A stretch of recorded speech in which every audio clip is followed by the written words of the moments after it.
Hey, Kelly Staggs here with American Irrigator, trying to make you a better irrigator. Today I'm going to show you a little bit of a tip of how to keep your ditches straight when you're trenching, how to keep those things straight. Let me show you something. Now we're over here ditching, putting some sprinklers in like we do every single day. And let me show you a little bit of tip. We've got our ditcher here, and we're going to make a ditch along this curb here. I'll swing around this way.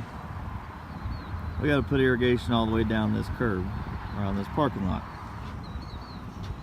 So I want to keep my ditch really straight. So what I'm going to do, and you can do this, and it's different every job, but what I'm going to do here is this line right here on the ditcher, I'm going to line it up with this curb, the line on the curb. And so if I keep this point even with this curb, that ditch is going to be straight, and I like where the ditch is going to be and everything else. So one of the tips I want to give you is pick a line. If it's something on the ditcher, if it's something ahead of you or something, but something to watch, and keep that in line, then you're going to keep your ditch straight. And it's not going to be weaving all over the place. You don't have to reposition the ditcher or anything like that. So that's a good tip of how to keep your trenches straight when you're trenching for your irrigation.